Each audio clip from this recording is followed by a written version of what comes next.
Você não pode deixar de crescer no orgânico. Você não pode tirar o olho do orgânico, né? O inorgânico ele tem que ser o upside, né? Aquele salto que você vai dar. Uhum. É a vara para você saltar com vara e não só o salto em altura. Uhum. O orgânico é o salto em altura. Sim. Né? Então você tem que ter a estratégia muito bem definida, mas são ações diferentes. E para você fazer uma boa, um bom merge, né? Uma boa fusão, você precisa ter processos muito bem fortalecidos e consolidados. E um ponto que muitas empresas, na hora que faz as aquisições, ela esquece: cultura. Isso é muito importante. Anotei aqui para perguntar, inclusive. A cultura, cara, é a chave de você ter sucesso e fracasso.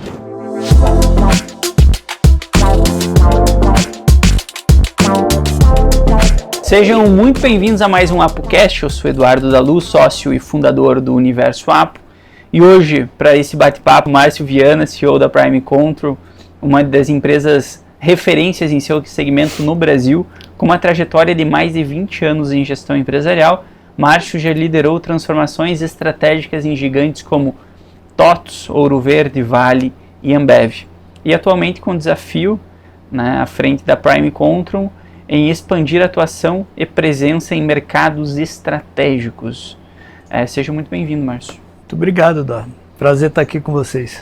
Vamos lá. E sabe o que eu acho interessante? Que a tua visão, como tu está como CEO da empresa, e que eu gosto muito dessa visão, que quando eu encontro CEOs que têm essa visão de inovação, de vendas, de marketing, de conexão com o mercado, isso eu vi muito em vocês.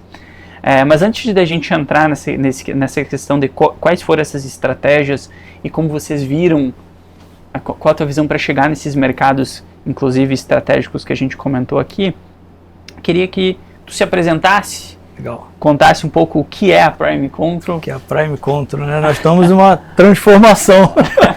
Inclusive, o motivo da minha vinda para a Prime foi exatamente essa, né?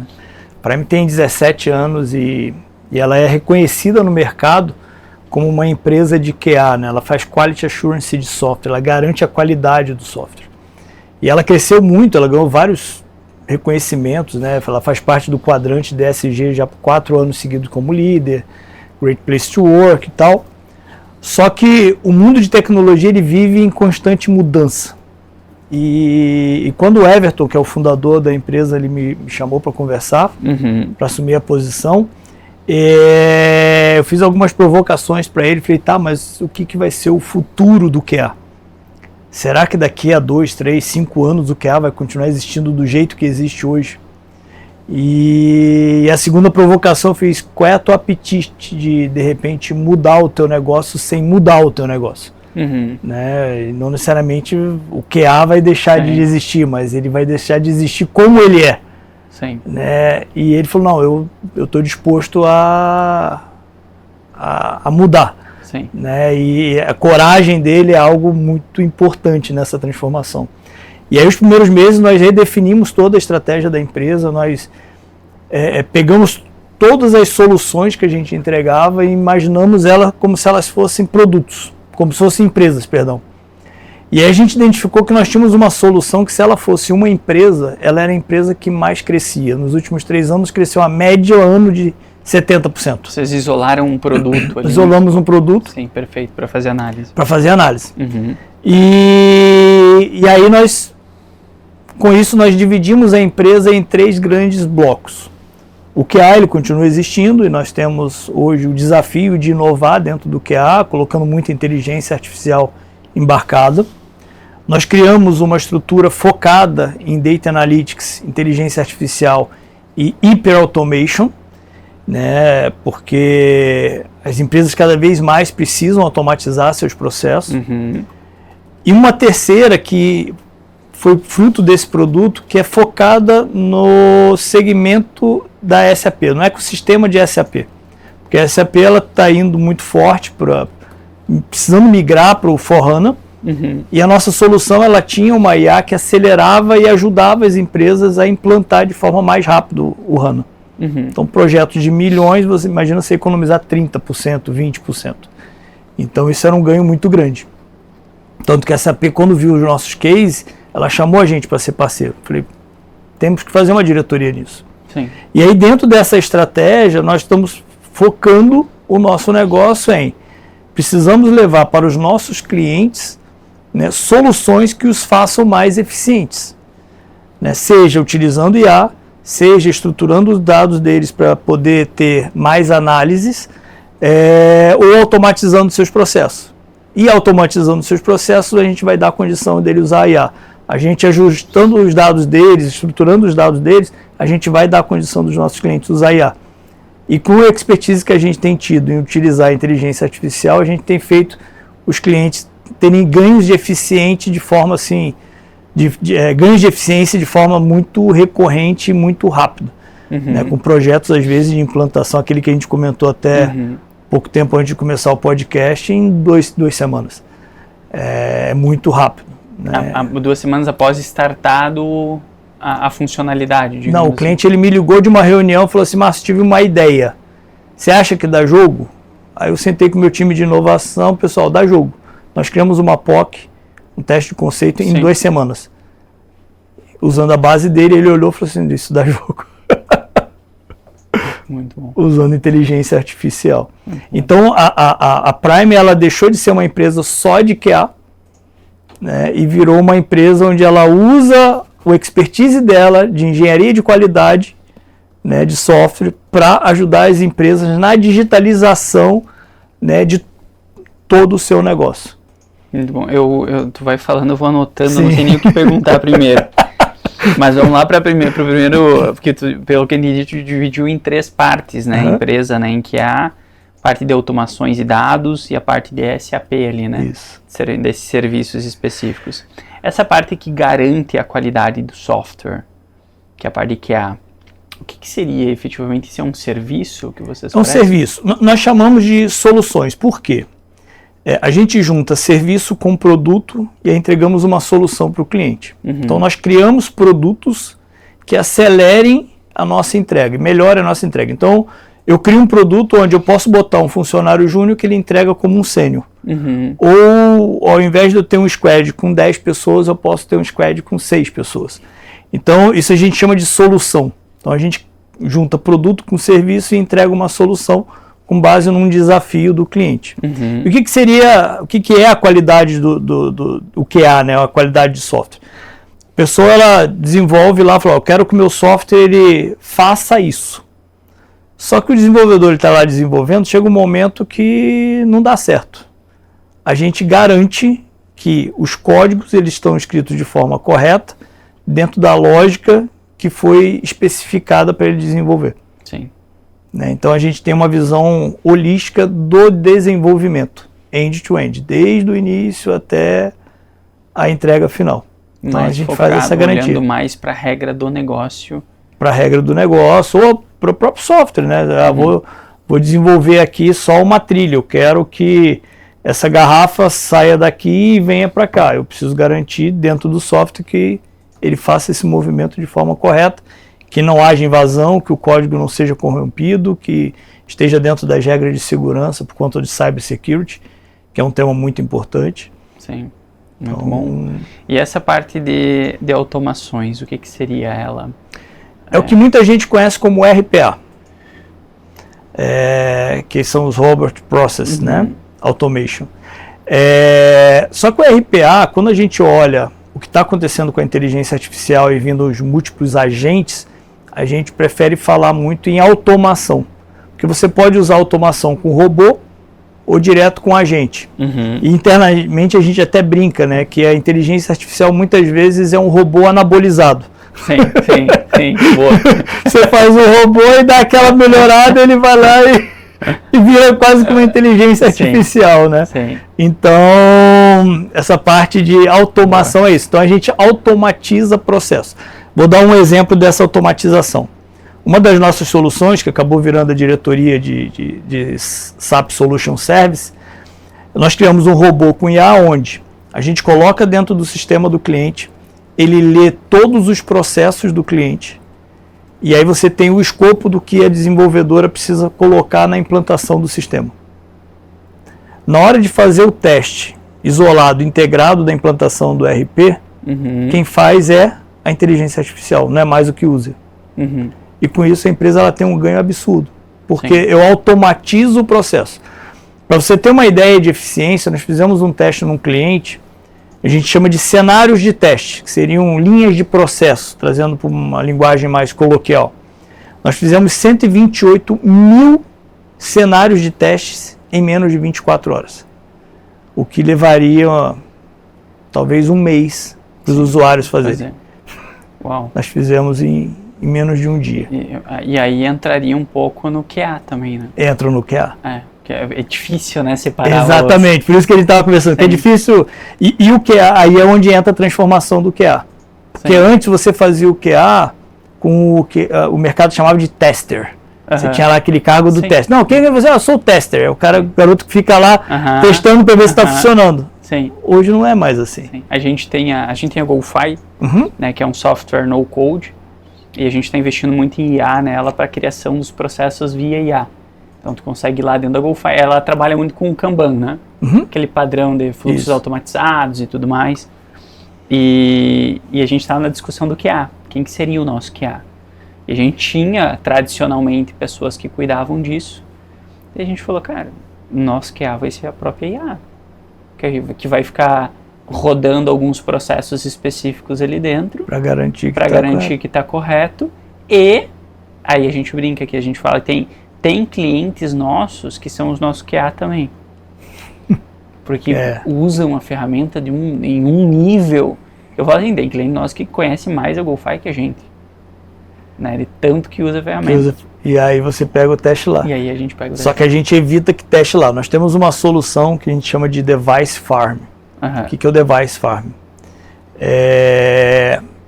Nós temos uma fazenda de celulares e tablets. Sim. Onde os desenvolvedores dos nossos clientes, eles desenvolvem, porque em cada aparelho, em cada device, né, o software ele funciona de forma diferente.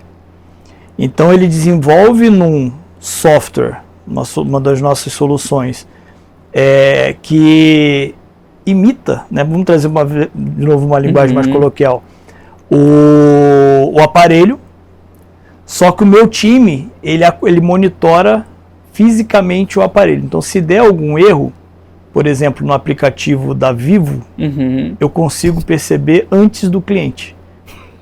Entendi. E aí eu já dou alerta para a equipe da Vivo para falar, corrige aí. Vocês atendem desde bancos até... Banco, eu vou varejo. Um banco ali para vocês cuidarem do aplicativo. Boa, tá difícil, né?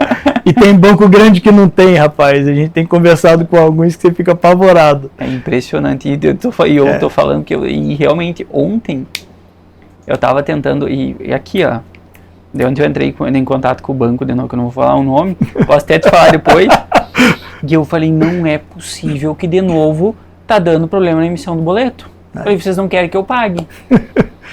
E daí o que acontece? Mas a gente vai mandar para a central. Daí vai lá mandar para a central. Daí depois de uma semana, 2 me retornam. Daí tá correndo juros no boleto. Quem que vai pagar os juros do boleto? Pois é. Porque daí tem alguns botões dentro do aplicativo que não funcionam. Não... falta de teste. Falta de teste. E a gente faz isso e monitora. Nosso escritório de São Paulo, onde fica esse Device Farm, que a gente chama, né? São mais de 800 aparelhos que a gente fica lá para monitorar o atendimento dos nossos clientes. Legal. E garantir que o usuário final não perceba o problema.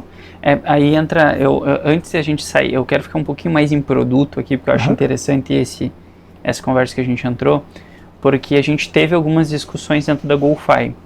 A GoFi, ela é um software no code, então a gente foca muito na facilidade da usabilidade.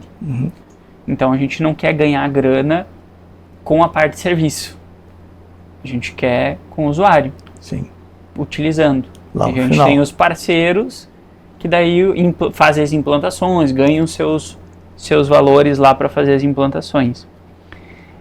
Mas é inevitável, parece que tem uma atmosfera no serviço que puxa a gente para ela, assim, que é muito difícil tu ter uma empresa de tecnologia que não se envolve em serviço a partir do momento que tu começa a atender empresas um pouco maiores. E hoje o nosso ICP na GoFi está em empresa de aproximadamente acima de 50 funcionários, já começa a ser nosso ICP porque precisa de fluxos de trabalho, precisa construir tudo isso daí. E serviço é muito difícil. Muito difícil. Né? Crescer uma empresa de serviço existe uma complexidade enorme, né? Sei bem. Flexibilização, personalização. Como que vocês veem isso futuramente?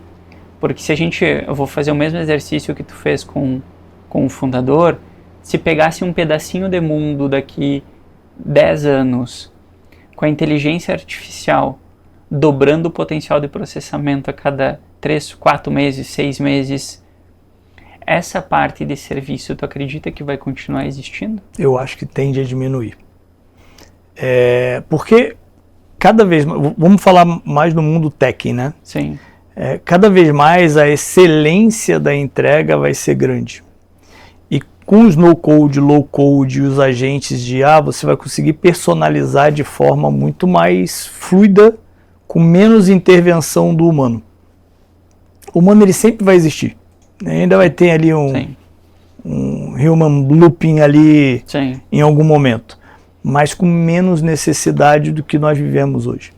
E isso para mim é uma preocupação muito grande, porque até que ponto nós no Brasil estamos preparados, né? E aí até junto com o trabalho que vocês fazem muito legal na Apo, de preparar a população para que ela esteja preparada efetivamente para essa nova era. Sim. Né? Porque se você não se preparar, vai virar tudo subemprego. Sim. Porque não vai conseguir mais se colocar. Sim. Eu estava com o Matheus Cadorim, que é deputado estadual aqui em Santa Catarina. A gente estava conversando semana passada e a gente falou sobre isso, sobre a dificuldade da educação e como se a gente, como empresários e como executivos, a gente não se preocupar com a educação agora, que não é uma coisa que sim tá aqui, incomoda, mas ainda só tá na superfície a pontinha da faca, assim, não entrou no bucho ainda, digamos assim, igual falar lá em Chapecó, né? Então, se a gente não olhar para isso agora com seriedade, daqui a um tempo vai ser irreversível, a gente conseguir corrigir isso dentro dos nossos próprios negócios. E aí entra nas discussões de renda única universal, vai ter que chegar um momento que, quem sabe, isso tem que ser discutido. Sim. Só que daí tem outros impactos, né? E até fugindo um pouco do assunto, tem impactos psicológicos, as pessoas não estão preparadas para não fazer nada. É isso. O ser humano sobreviveu ao longo de milhares de anos se movimentando. A partir desse momento não faz nada porque ganha tudo, tem aquele teoria da sociedade dos ratos. Vai atrofiar? Vai atrofiar e vai morrer. Então, a gente fez os testes com o IA e a gente lançou isso dentro da GoFi agora, como está em fase de testes, que é as pessoas virem dentro da própria inteligência artificial, tentando quebrar esse problema de serviços. Eles vêm dentro da ferramenta e tu começa a conversar com a IA ali dentro. Sim. E tu vai falando as tuas regras do teu negócio. E a própria IA cria as estruturas de processo com condicionais do processo e condicionais de fases dentro, só que sozinho. E ela vai aprendendo. E ela vai aprendendo e ela vai te direcionando. Nesta fase de onboarding do cliente, seria legal que você perguntasse isso para gerar vínculo psicológico com o cliente, para lá na frente tu usar com o teu time de CS. Falando de venda, hoje existem vendas pelo WhatsApp que são feitas com agentes de IA, com eficácia absurda, muito maior do que com humano. A gente tem o nosso. A gente tem a gente chama de Sara. O Emerson, antes a gente estava conversando de manhã agora, ele falou que a gente é muito sincero, como eu falei antes ali, né? Daí ele, tava numa reunião lá com o diretor de uma empresa, e eu falei, quer saber uma curiosidade? Ele, o quê? Ele, tu foi atendido por uma inteligência artificial? Ele, não. Ele falou, sim, mostra que, inclusive, mas ela que deu as opções de agendas, não, mas dali para baixo foi uma pessoa, né? Não, foi uma IA.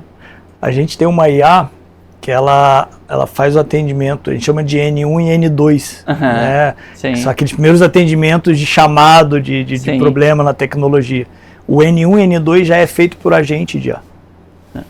E o agente, ele interage como se fosse humano. Então você imagina o seguinte, o que antigamente era um técnico, que ficava ali, fazendo, vamos resetar a senha, estou com tal problema aqui de configuração. Hoje a IA já faz isso. E já existe aqui no Brasil. Ainda muito pouco, o Brasil ainda está engatinhando. Mas cada vez mais isso vai virar um tsunami. E até que ponto a gente está preparado? Então o ser humano, eu falo que a gente precisa se reeducar. Eu me sinto hoje um analfabeto, onde eu estou aprendendo, né, com mais de 50 anos eu estou aprendendo de novo a ler e escrever. Só que em outra linguagem, num outro ambiente, porque as ferramentas não vão ser mais lápis e caneta. Eu preciso saber interagir com esse novo mundo. Uma vez eu li um artigo e ele falando que talvez a gente tenha problemas até fisiológicos, né, a mão. Cara, a gente não escreve mais. Aí imagina daqui a 20 anos, aí os meus netos vão falar assim, não, a mão, os meus antepassados usavam para escrever. Uau!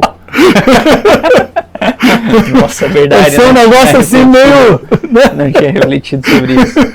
A mão vai ser algo de velho, entendeu? Sim. Eles usavam para escrever, porque quanto tempo que você não escreve? Sim, verdade. A gente usava para escrever carta. Eu escrevo agora porque eu tenho uma filha de 1 ano e meio. Mas daqui a pouco... Realmente eu não tinha pensado nisso. Vai ser isso, entendeu? A mão vai perder a função, a gente já tem dificuldade de escrever. Sim. E essa questão ficando um pouquinho mais na parte de serviço, se a visão de vocês é que o serviço, sim, eu acho inevitável e eu acho que a gente não consegue compreender o que a IA vai fazer. Volto a dizer, porque a gente tem uma visão cartesiana das coisas. A gente não consegue, a nossa cabeça não é projetada para pensar na proporcionalidade de crescimento que tem uma inteligência artificial. Então, mas se o serviço vai, tu vê estrategicamente que ele vai diminuir e tende-se, quem sabe, a cessar um dia nessa parte de implantação, teste de qualidade e tudo mais, qual que é a visão de vocês e aí entra as perguntas, tipo, o que vocês preveem para o futuro? Investir, quem sabe, mais em IA? Investir... Então, a gente, assim como vocês, a gente tem investido muito em capacitação de pessoas. Você fala, pô, Márcio, mas você vai diminuir a quantidade de pessoas? Tá, mas o humano, ele sempre vai precisar. Sim. Só que eu vou precisar dele num nível diferente. A minha prestação de serviço entra naquilo que hoje nós chamamos de solução, que é o misto entre produto e serviço. Então, eu preciso de ter de pessoas mais inteligentes, mais preparadas, para que a IA faça o trabalho braçal dele, o da mão dele, mas que ele esteja no comando dela. Ele esteja orquestrando as soluções. Então, as pessoas, elas precisam mudar de posição. Eu fico muito preocupado quando eu vejo as pessoas falando assim, não, chat GPT e tal, não sei o que, Gemini, e usando... Cara, a pessoa está se escravizando, porque ela não está aprendendo. Ela está perguntando a alguém que está aprendendo, porque a IA, ela alucina e de vez em quando ela não responde certo, né? E a pessoa vai atrofiando a mente e achando que está tirando onda. Sim, isso é um sério problema. Então, quando a gente olha o serviço, ele... Para mim, alguns efetivamente vão cessar, como lá eu falei do N1, N2, o QA vai mudar, porque ao invés de ter 10 pessoas, talvez eu tenha 2, 3, né, porque você precisa orquestrar, só que ele não vai ser a pessoa que vai estar colocando, vou dar de novo o exemplo da mão, ele não vai estar colocando a mão, mas ele vai estar orquestrando, diferente, ele vai ter que mudar de posição. Só que para ele orquestrar, vamos usar o exemplo da orquestra, ele não vai estar tocando lá o violino, a tumba, mas ele vai estar com a batuta orquestrando os instrumentos. Então ele tem que estar preparado para isso, ele vai ter que entender de muitas coisas. Ele vai ter que ser especialista de forma generalista. Sim, e aí volta, né, que eu sou uma pessoa que me considero um pouco mais generalista. Acho que também pela posição que eu ocupo de também diretor executivo. A gente tem que ter uma visão. Não tem jeito. Mas, comercial, financeiro, operação, tecnologia. Tu tem que conseguir ter essa visão. Em alguns momentos a gente foi criticado por ser um pouco mais generalista. E eu tô vendo que no fim, as pessoas vão ter que no final ter essa capacidade de conseguir ter essa visão mais generalista para conseguir conduzir essas ferramentas. E eu achei Mas perfeito. sem perder a profundidade. Perfeito. É amplitude com profundidade. Perfeito. Não pode perder a profundidade. E isso mostra a complexidade que vai ser, né? Vai ser muito grande.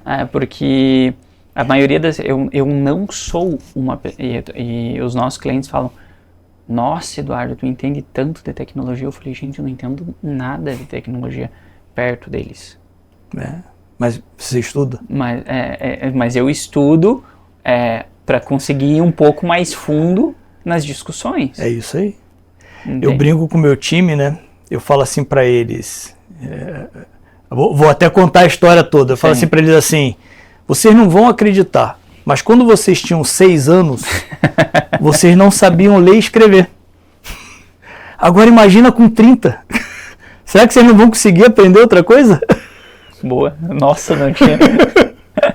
Boa. Se com 6 você aprendeu, imagina com 30, o que você não pode aprender? Nossa, muito com bem. 40, com 20... Diz que eu queria fazer um gancho ali no ChatGPT. A gente passa alguns treinamentos de utilização do ChatGPT e uma das coisas que a gente mais bate se tu utiliza o ChatGPT e dentro desse teu racional, se tu utiliza o ChatGPT e tu não lê hoje mais do que tu lia antes, tu tá usando o ChatGPT errado. É isso mesmo. E eu falei, porque eu hoje uso o ChatGPT e eu leio muito mais do que eu lia antes. Muito mais do que eu lia antes. Daí eu falei, faça o seguinte exercício. Tu tá sentado com uma pessoa na tua frente, com um gestor direto teu. E vocês estão com algum conflito para resolver, então vocês vão abrir a próxima sprint para resolver o desafio desse produto específico. Tu vai falar para essa pessoa e a pessoa vai contra-argumentar alguma coisa. E tu vai falar assim, ó, caraca, que ideia maravilhosa, é isso mesmo, fechou? Ou tu acabou a reunião em 5 minutos, 3 minutos, ou tu vai falar, não, peraí, isso que tu tá falando a gente pode ir por aqui. E ela vai falar, não, a gente tem isso aqui. E tu fala, não, legal, podemos pegar essa parte e utilizar isso na construção do todo. E assim vai seguir uma discussão. Essa é uma forma correta ou não de fazer uma reunião? Sim, legal. Então por que tu não faz isso com o ChatGPT? É isso aí. Tem que usar ele como funcionário. Exatamente. E não, me diz aí o que eu tenho que fazer, ou como é que faz, e ficar preguiçoso. Sim. Eu já peguei funcionário lá e a gente acabou depois desligando que tudo era só o ChatGPT. Você olhava e falava assim, cara, isso é ChatGPT. Uma vez mandou um projeto para mim de 38 páginas. Aí eu li a primeira página, eu falei, tá estranho esse negócio. Não é linguagem. Não é. Aí eu olhei até a 6ª página. Eu dei o trabalho de ler. Eram 38. Aí eu tenho uma outra IA que ela checa a veracidade, o quanto que aquilo ali pode ter sido escrito por IA. Deu quase 100%. Ela botou quase porque foi boazinha, porque ele foi 100%. Sim. Não teve nem revisão. Eu falei, cara, vai querer enganar? Não engana. Sim. Dá pra ver na linguagem, eu pego muito na linguagem. Na linguagem. E por mais que fale que ela aprende, que tu consegue ir treinando e tudo mais. Não tem jeito, ela não tem o nosso tom de voz. Exatamente, eu acho incrível como que a gente pode utilizar essas inteligências artificiais de entrada, como o ChatGPT, como uma forma de educação.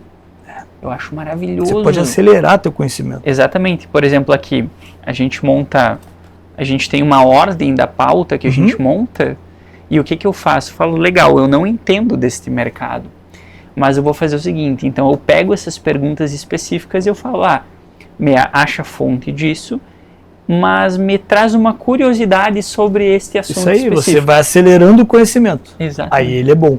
Exatamente. E aí você vai ler, você vai aprender, você está lendo vários livros. Legal. Resumo, não tenho tempo, estou no carro, cara, eu quero ler e boto lá IA para ler para mim. Sim. Então você tem que usar ela como a seu favor e não contra, né? Muito bem. Senão um dia você vai ser escravo dela. Sim. Aqui tem alguns assuntos, mas eu acho muito legal explorar a tua visão, principalmente sobre estratégia. Que eu vi que vocês têm uma visão muito boa, vocês estão fazendo aquisições em empresas como ponto estratégico. Não sei se está correlacionado a isso ou não, mas vejo que se eu estivesse no teu lugar e tivesse essa visão de futuro de que não, o nosso produto sim é exclusivamente serviço e aqui na frente ele pode sofrer algum impacto, eu compraria empresas que tivessem produtos mais estáveis ao longo do tempo, para que complementasse esse nosso portfólio para ter mais estabilidade. É isso aí. Né? Imagino que seja mais ou menos um pouco desse o racional. Onde a gente está indo. Legal. Essa questão da aquisição, até para o pessoal que está... Ela é uma estratégia boa de crescimento no teu ponto de vista? Tu passou por TOTVS, passou por outras empresas grandes. Eles utilizam isso como estratégias de crescimento? A Senior, eu sei que eles têm o Jean estava aqui, eles têm um nome para isso, eu não me lembro. O M&A? Não, o M&A sim, da aquisição, mas o nome da estratégia, que são, eles trabalham 2 pilares de crescimento, a aquisição, duplo orgânico preço. E inorgânico. Mas eles deram um nome, assim, ficou bem legal, assim, o conceito deles para a estratégia de crescimento. Tu vê que é uma estratégia boa? Não, para mim, total, faz sentido total. Eu vivi, na época que eu entrei na Ambev, era Brahma ainda. E a Ambev é o que é hoje, né, graças a várias aquisições, além do crescimento orgânico. A Vale fez o mesmo movimento, a própria TOTVS. A TOTVS, ela é a TOTVS exatamente por causa disso. Sim, né? Perfeito. E faz todo sentido. Né? Mas você não pode deixar de crescer no orgânico. Você não pode tirar o olho do orgânico.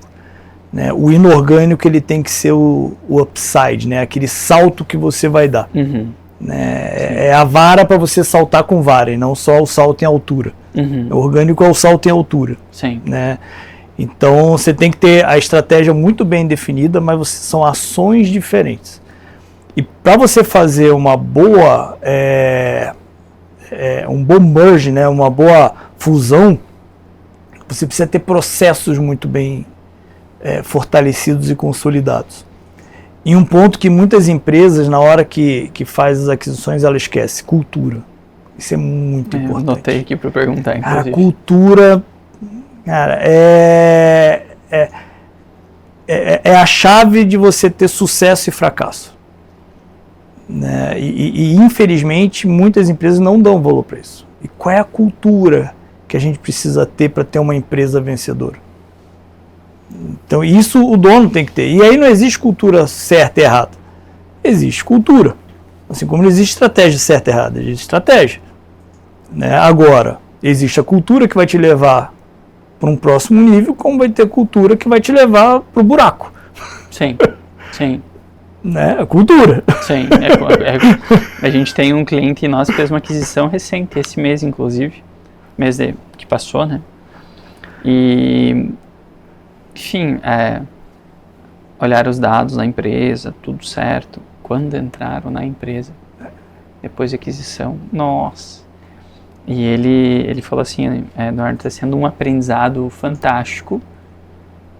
Os números a gente tecnicamente comprou a base deles, né, se tornaram. Tem clientes que a gente vai ter que demitir porque não faz sentido nenhum em ticket ter dentro. Eles estavam pagando para manter o cliente dentro de casa, mas por vaidade de faturamento. Mas a diretoria da empresa, né, eles pegaram uma empresa pequena, né, eles compraram uma empresa de mais ou menos 200 mil reais de faturamento e tinha um dos vendedores lá que de comissão, diretores, eu acho, enfim, gerente ou diretor, que ganhava de comissão 25 mil reais. Nossa. De comissão, fora o salário que era alto numa empresa de 200 mil reais. Não fecha a conta. E aí ele falou, daí é onde a gente começou a ter que mexer, e aí, pronto, aí os invasores que vieram de cima, que estão querendo acabar com a nossa empresa, viraram, e esse caos de nossa, nós temos um inimigo invadindo, porque daí é Davi contra Golias, começa a se criar narrativas, né? E como isso é difícil de controlar na aquisição. É difícil, tem que ter muito cuidado. Então, na hora que você avalia a empresa, você precisa entender a cultura dela. porque ela faz parte do valuation, embora a gente não coloque na matemática. E a cultura, ela é muito complexa porque ela é totalmente dependente de pessoas. Uma vez eu ouvi uma frase que eu achei muito interessante, que fala o seguinte: matemática e física é muito fácil.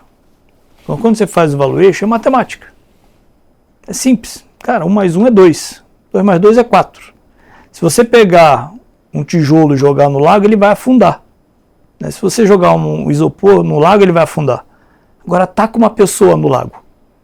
A gente não sabe se ela vai afundar, se vai nadar, se vai boiar. Então, pessoas é muito difícil. E cultura é muito difícil. Como é que você transita nisso? Porque cultura tem muito a ver com expectativa. E aí quando eu falo que não existe cultura certa e errada, porque assim, cara, você vai dizer que a expectativa daquela pessoa está errada? Não, é a expectativa dela, é a perspectiva de mundo, é a visão dela, é o que ela quer para ela. Tá bom, não tem problema. Uhum. E não é o teu papel mudar. Não é o papel mudar. Uhum. Então você tem que deixar ela ser feliz em outro lugar. Porque, cara, você não vai ser feliz aqui. Então seja feliz em outro lugar, porque aqui vai ser desse jeito. Ah, mas a empresa está errada. Não, a empresa não está errada. Assim como você também não está errado. Mas aqui precisa funcionar desse jeito, porque a gente quer crescer 30% ao ano. Ah, mas está errado crescer 30% ao ano. Mas por que está certo não crescer? Sim. Então, tem que ter um cuidado, e eu sou muito transparente nas minhas relações. Né? Quem trabalha comigo sabe, eu sofro de sincericídio o tempo inteiro. Uhum. É isso, e eu deixo muito claro. Nós da Prime, nós queremos crescer no mínimo 30% orgânico todo ano, mais as aquisições. Nós vamos para esse caminho. Quem está junto, vamos ser felizes. Se você não está junto, então não fica com a gente, porque você não vai ser feliz. Sim. Imagina, 30% ao ano mais aquisições. A gente está falando de quase dobrar o tamanho da empresa. Por ano, praticamente. Por ano. É um estresse operacional que vai acontecer naturalmente. Crescer dói, entendeu? Tá certo ou errado? Não, é o que a gente quer. Sim. A gente gosta. A gente criou um treinamento, a gente chama de papo de boteco. Uhum. É o nome do treinamento. Uhum. Por quê? A gente percebeu que os diretores, alguns gerentes, às vezes a gente fica lá até 10, 11 horas da noite, batendo papo, falando de estratégia de negócio. Uhum. Na sala de reunião. Na nossa... Eu sei do nome. E a coisa, assim, ela flui de uma forma que parece que a gente está num boteco, tomando cerveja. Uhum. Uhum. Que a gente esquece que está trabalhando. Sim. Até porque a maior parte da empresa fica em São Paulo e a maior parte dos executivos mora em Curitiba. Então a gente vai para São Paulo toda terça e volta na quinta. Então a gente está lá sozinho, então sim. Ele está trabalhando. Só que o trabalho é tão gostoso para a gente que não é penoso, porque a gente está falando de estratégia, está falando de produto, está falando de desenvolvimento, está falando de inovação, como se a gente estivesse num boteco.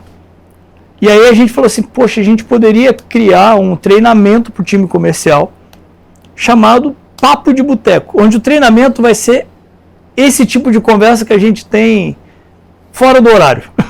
Sim. Né? Nós vamos botar todo mundo numa sala e vamos conversar, porque o discurso ele precisa fluir como a gente está fluindo aqui na estratégia da empresa. Perfeito. Então, não precisa ser pesado, pode ser leve. Você ser uma empresa de alta performance que cresce exponencialmente pode ser leve, mas as pessoas têm que querer.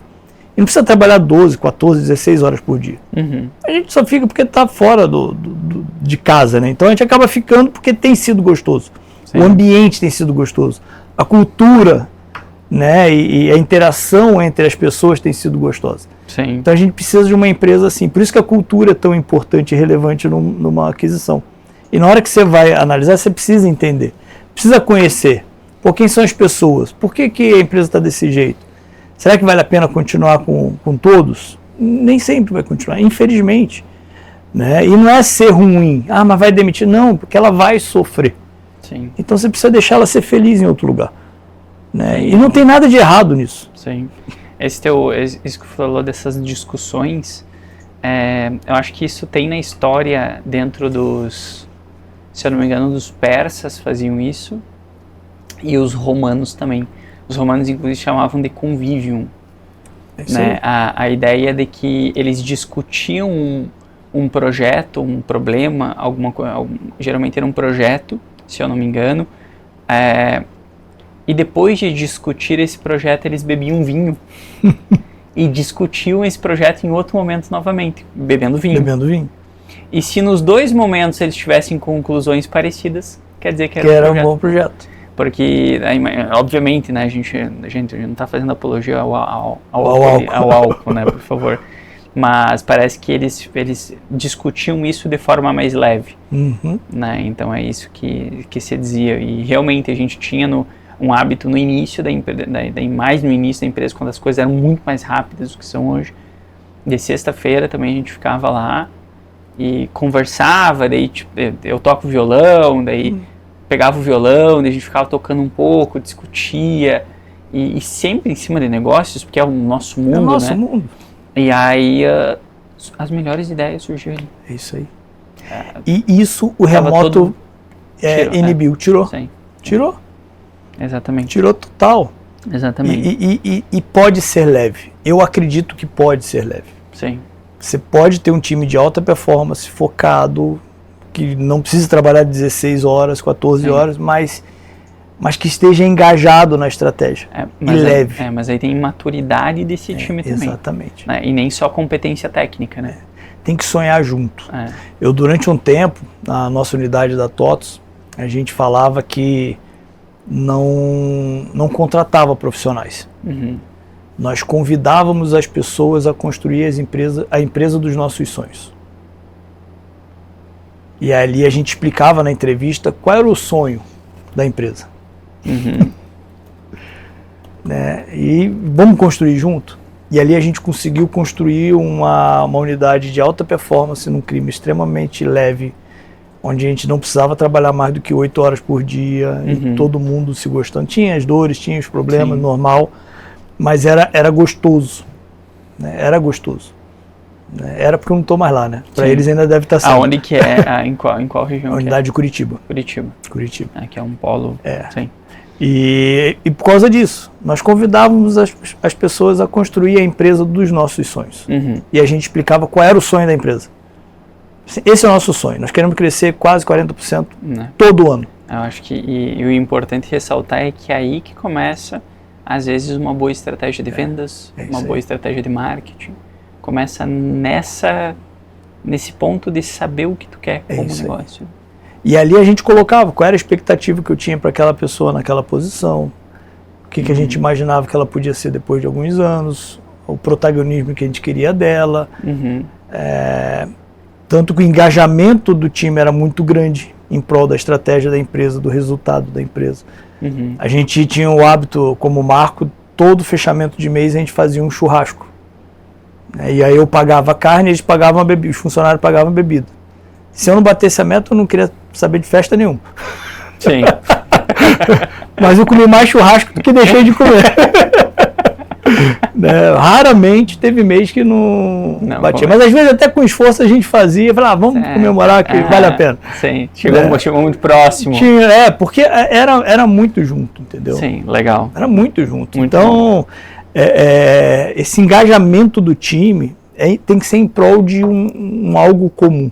Sim. E no final todos se dá bem, né? Todo mundo ser feliz junto. Sim. A questão voltando ali nas aquisições, vocês têm a visão de compra para acessar essa base específica do cliente, ou vocês têm a visão de compra para comprar o know-how, ou para comprar a marca daquela região específica que vocês querem atingir? Muito mais a penetração e o know-how. Acelerar a nossa estratégia. Então, na hora que... por isso que eu quero empresas que elas tenham um bom nome dentro dos clientes e uma carteira que faça sentido para a gente. Tá? Então, essa é uma premissa para a gente. Entendi. A situação financeira dela é o que menos importa, que isso aí a gente ajusta. Né? Mas a gente sempre olha, como eu falei, a cultura também. Será que a cultura ela bate? Se a cultura não bate, o que a gente precisa fazer? É recuperável? Dá para absorver? Porque às vezes você está contratando o know-how e quando você fala em serviço, você traz pessoas. Se eu contrato depois eu tenho que demitir as pessoas, não faz sentido. Sim. Então eu tenho que entender se aquele perfil, se aquela cultura vai fazer sentido. Porque não adianta eu contratar uma empresa de serviço, depois eles saem e abrem outra do lado. Então, Tu consegue dar um exemplo? Porque como que tu faz um mapeamento para chegar nessas empresas? Exemplo nosso, a gente quer expandir para Curitiba. Legal. Por mais que a gente esteja próximo, 1 hora, é diferente de estar lá. É diferente, outra cultura. Isso a gente já percebeu. Então, a gente discutiu algumas vezes de comprar escritórios e empresas do nosso segmento para montar a mesma operação que a gente tem aqui lá. Né? Fazer o mesmo movimento que a gente faz aqui. Fazer lá. Mas a gente fica muito na dúvida do que olhar. Então, você tem alguns caminhos, né? Você pode contratar uma boutique de M&A.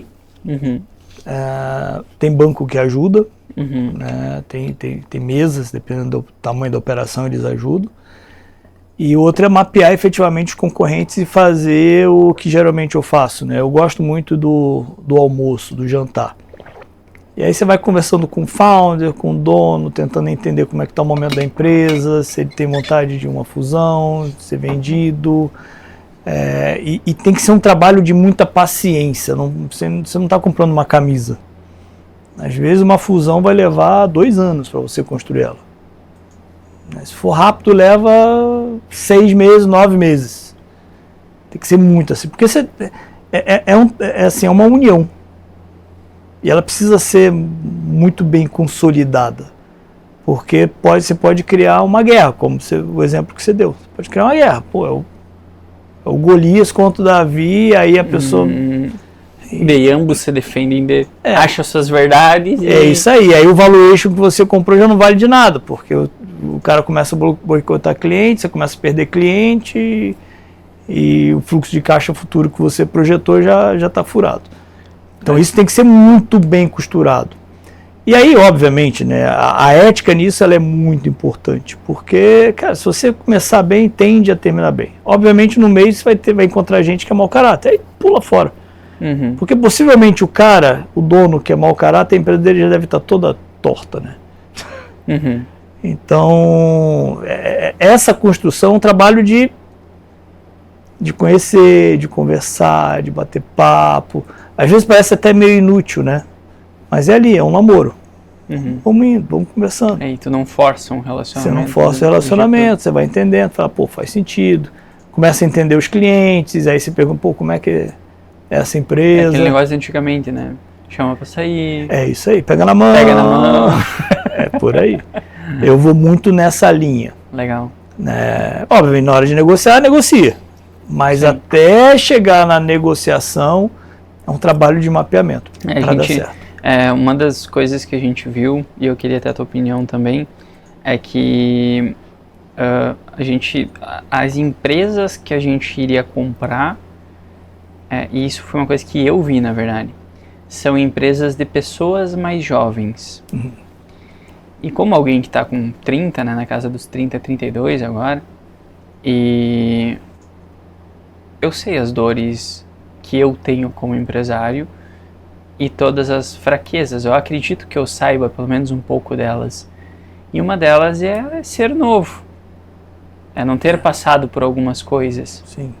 E eu vejo isso um pouco potencializado em algumas empresas que, por mais que sim, cresceram rápido, têm seus escritórios legais, é uma gurizada muito ainda sem muita maturidade e tudo mais. E o meu medo são pessoas então que, se estão nesse momento, existe muita vaidade no meio. E a partir do momento que a gente comprar, a nossa marca é que vai predominar. Isso é algo que a gente quer, porque a gente está construindo uma marca forte. E eu sei que isso vai começar a gerar, pode ser que gere conflito do protagonismo, de não ser mais a marca da pessoa, de como que essas pessoas mais jovens vão lidar com isso. Vai haver frustração? Não vai? Então meu medo está mais relacionado a isso. Eu vejo assim, aí são modelos e modelos, né? Dependendo do caso, para mim um dos casos de maior sucesso foram os da Ambev, né? Onde efetivamente quem comprou colocou a cultura, exceto uma vez, que foi quando a Interbrew comprou a Ambev e a cultura que prevaleceu foi da Ambev, mas porque a Interbril pediu. Entendi. Sim. Então, a Interbril que é lá da Bélgica. Sim. Então, cara, vai chegar um momento, aí você tem que mapear risco. Pô, legal, tem lá, sei lá, 30 funcionários. Cara, desses 30 funcionários, cara, tem 10 que são chave. Então, tem um perfil legal. Cara, aquisição, esses 10 você vai ter que trazer para perto de você, né? Entender o que você pode dar de benefício diferente para ele ver que é vantajoso ele permanecer do teu lado. E se precisar trocar o resto, tem que trocar. E rápido. Né? É rápido para não estragar os outros 10. Para não estragar os outros 10. Sim. Ah, é ruim? Mas é ruim. Tem que estar na conta. Né? Tem que estar na conta. E na Ambev era muito assim. Pô, mas a Ambev era hostil. Aí vamos esquecer um pouquinho o lado filosófico. Mas empresarialmente é uma empresa de sucesso. Sim. Né? E aí, até uma pimentinha para as pessoas refletirem, né? Não dá para dizer que ela é 100% ruim, porque olha quantos empregos ela gera e quanta renda ela dá. Sim, perfeito. Não é trabalho escravo. Sim. E tá lá quem quer. Sim. Né? Então, eu sou muito frio. Eu saí, mas por que você saiu da Ambev? Porque para mim já não fazia mais sentido eu sair. Mas não deixo de elogiar algumas coisas muito boas. Sim. Outras não tão boas, as não tão boas deixa de lado. Sim. E essa maturidade que eu vejo que precisa. É isso, entendeu? Então, é pegar esse modelo e falar assim, gente, é isso. Vocês adquiriram agora uma empresa, a empresa, a cultura não tá legal e vocês aqui têm uma cultura forte. Tem processos sólidos. É chegar e ser sincero, nós queremos trabalhar desse jeito, vai ter isso de benefício para vocês, nós vamos ser assim, nós vamos crescer, compartilhar o sonho. Eu acredito muito no compartilhar o sonho. A gente tem que ser vendedor de sonhos. Dos sonhos, exatamente. Vamos juntos. Sim. Cara, a empresa que é hoje não vai ser daqui a 5 anos. Onde é que você vai estar daqui a 5 anos? Cara, vai ter gente que vai falar, tô junto. Vai ter gente que vai falar assim, tá louco, não quero. Sim. Esse que fala que não quer, beleza. Não tem problema. Não precisa querer. Né? Sinta-se livre. Né? Vai ser feliz em outro lugar. Muito bom. Né? E eu trato isso assim com a maior naturalidade, porque não precisa gostar do meu gosto. Sim. Né? Tu acha que faz sentido a venda de uma parte da empresa? Supomos que nós da educação queremos acessar bases de clientes específicas, que são contas mais difíceis de acessar. Mas nós temos uma empresa específica que nós sabemos que é uma empresa de 40 anos de mercado, que tem uma base lá de mais ou menos 700 mil clientes, que está interessada na gente, mas que não quer desembolsar tanta grana, mas que tem essa base. Tu acha que faz sentido a venda pela base de um equity da empresa? O risco é grande. Porque não necessariamente essa base ela vai se converter. Exatamente. É isso que... Essa foi a discussão grande que a gente teve. Porque a gente recebeu uma proposta assim. Aí é fácil, entendeu? Porque tá usando talvez o teu expertise em fechar negócio para incompetência dele, talvez, de não gerar negócio. Sim. Mas ele tem uma base que foi grande, tá ali. Que era um produto totalmente desconectado com o nosso. Eu até falei, se fosse o Eduardo, acho que tem um tempo atrás, né? Bora. Qual a chance de conversão? Exatamente. São duas marcas diferentes, duas compras diferentes. Eles provavelmente já tenham parceiros desse produto que a gente vai estar oferecendo. É isso. Não necessariamente você vai tombar 100%, talvez vai ser só 10%, e aí? Mas será um cálculo que consiga contabilizar? Não, legal. Então, mas essa tua base vale tanto. Você pode colocar como earnout, né? Que o modelo, se vamos do tipo, beleza. Pode colocar uma meta de determinado tempo de conversão. Exatamente. Se converter tanto, vale tanto. Se não converter, só vale isso. Entendi. Entendeu? Aí os dois ganham. Foi um dos caminhos que a gente pensou. Tem 3 anos, 2 anos para converter. Se converter tanto, você ganha mais tanto de equity. Se não converter, é só esses 5, 10. Sim. Pelo que tu pagou. Pelo que tu pagou aqui. Financeiramente. Entendeu? Você paga o financiamento por um pedaço e o resto vem na... Sim. A gente vai controlando a dedo quantas pessoas vão aí. entrando por mês que são relacionadas à sua base, e a gente tem daí cláusulas de cliff, investe ali para proteger. E aí começa a fazer sentido. É uma forma. Legal, muito bom. Porque que negocinho difícil, né? A gente não fez ainda, a gente acredita que vai fazer, mas quanta variável no meio. É muita variável. Quanto interesse, como a gente está sendo...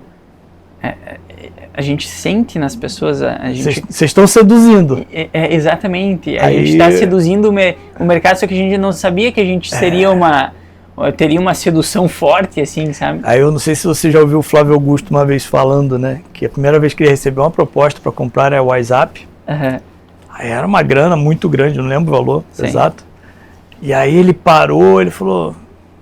Se alguém está pedindo... Se alguém está pedindo é porque esse negócio tem um jogo diferente.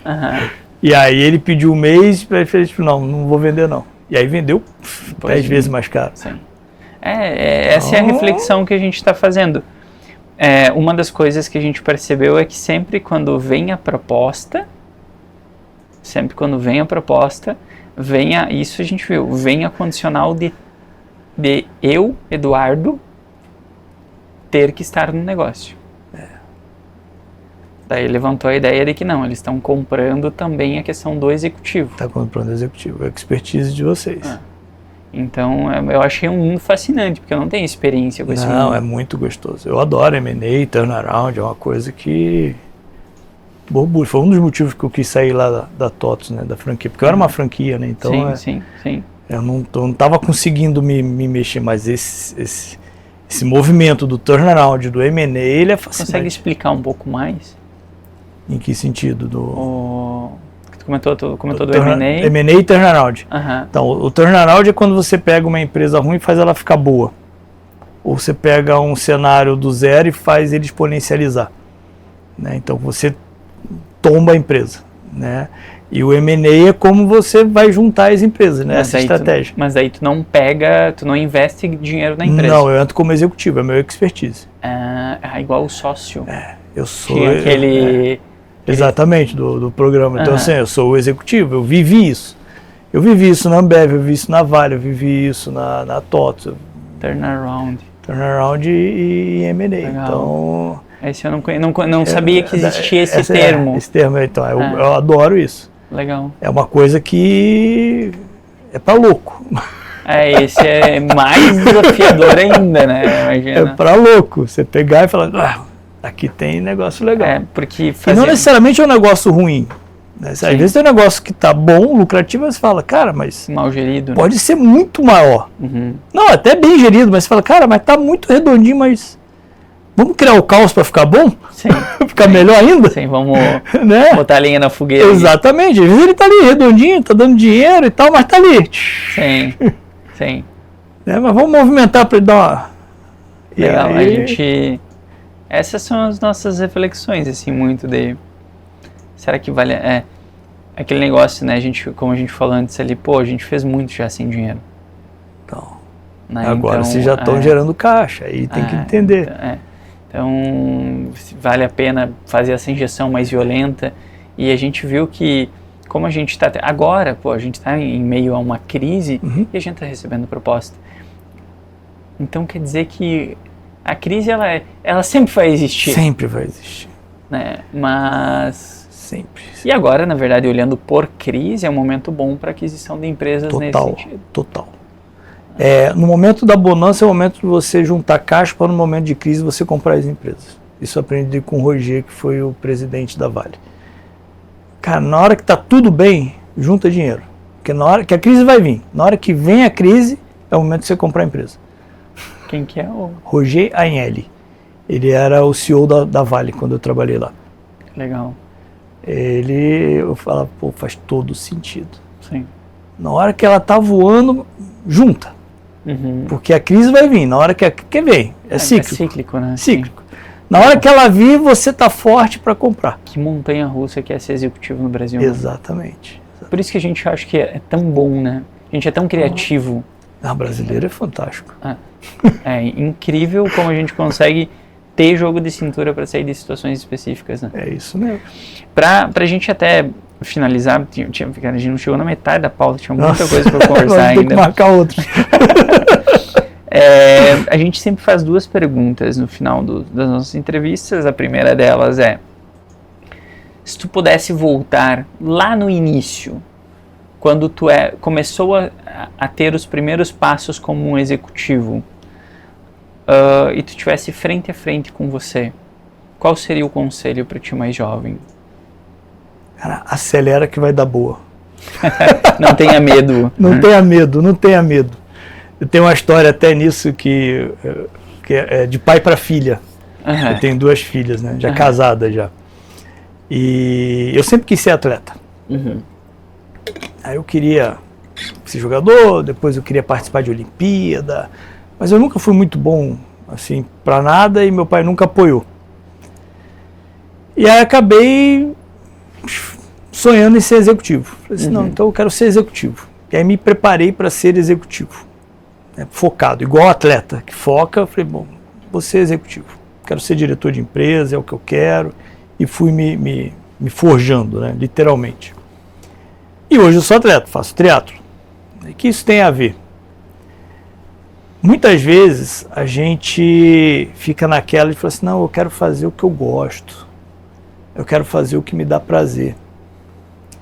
Só que a felicidade, para mim, ela é uma equação de mais e menos, de escolhas que a gente faz. Onde, nessa equação, na hora que eu somo todos os mais e menos, né, dos nossos dias, das nossas escolhas, tem que dar positivo. Então, se eu fosse atleta, talvez vamos supor que eu até tivesse ido para uma Olimpíada, que eu acho que eu nem ia dar. Sim. Legal, mas talvez com 30 anos eu ia estar com a maioria dos atletas sem dinheiro, né, não tendo dinheiro para pagar o plano de saúde, sofrendo, ganhando mal, não podendo viajar, passear, não podendo dar uma boa educação para os filhos, uma boa condição de vida para a família e tudo mais. Lá no início, eu falei assim, não, eu vou penalizar esse meu sonho, não vou ser tão, entre aspas, feliz, sim, mas eu vou plantar, porque lá na frente eu vou colher.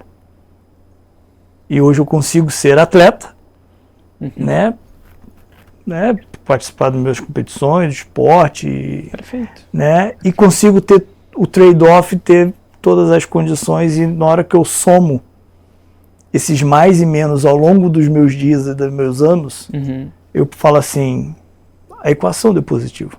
Sim, muito Por bom. isso que eu falei, cara, acelera, não tenha medo, pode ir lá que vai dar boa, no final a conta fecha. A conta fecha. Muito bem, muito bom. E se tu pudesse dar um conselho para os executivos que nos ouvem, qual seria esse conselho? Nunca pare de estudar. Sempre se questione. Nunca se satisfaça com o seu conhecimento. Sim. O conhecimento do passado, ele na frente, ele vai ser só base para o que você ainda precisa aprender. Não dá para parar. Faltou tu falar no final, venha para a Apo Educação. Venha para a Apo Educação, exatamente. Faltou, não, eu deixei para você. Eu levantei a bola, você cortar, rapaz. Muito bom. E não foi nem combinado, tá vendo? Não, boa. E eu acho isso super interessante, a capacidade que eu vejo de executivos bons, porque às vezes no início da educação, eu sempre me questionava muito se eu estava preparado para estar lá na frente. E ao longo a gente foi trabalhando isso, daquelas síndromes de impostor e tudo mais. E eu percebi que as pessoas não pagavam porque sabiam mais ou menos do que eu. Elas pagavam para ter a visão que eu tenho sobre atalhos de como eu construir tudo isso aqui. Ponto.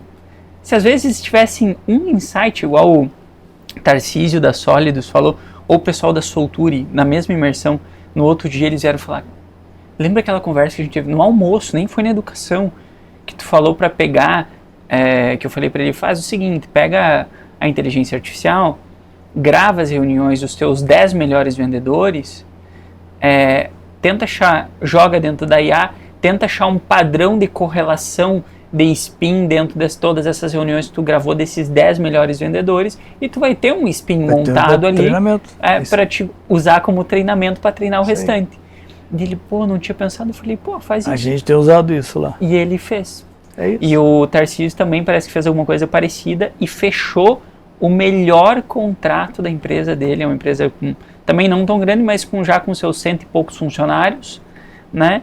E ele falou, Eduardo, fechei o melhor contrato com aquele insight que tu me deu. É isso. Eu falei, caraca, isso não tem preço. Não tem preço, cara. E essa troca, ela é fundamental. É os baby steps que a gente estava falando antes, né? São pontos de contato que você tem com o seu cliente que ele vai ser grato para você sempre. Toda vez que você tiver um insight, pago ou não, ele vai reconhecer, porque você virou autoridade. Sim. Né? E a gente precisa ser autoridade. Muito bom. Márcio, gratidão por ter vindo. Isso, eu que novamente aqui. Agora já podemos falar que é cliente da casa. Cliente da casa. Muito bem, seja bem-vindo quando quiser voltar. Muito bom realmente conversar contigo. Essa tua visão, a tua energia, ela é muito boa. Obrigado. E eu acho que mais executivos deveriam ter essa visão que tu tem, ter essa energia de que sim, a gente tem que ter uma energia. Eu acho que a energia, ela é uma das coisas que mais manda, né, dentro do negócio, dentro das vendas. Faz uma diferença gigante. Então, gratidão por ter vindo. Muito obrigado. Conte comigo. E assim, nós encerramos mais um Upcast. Valeu!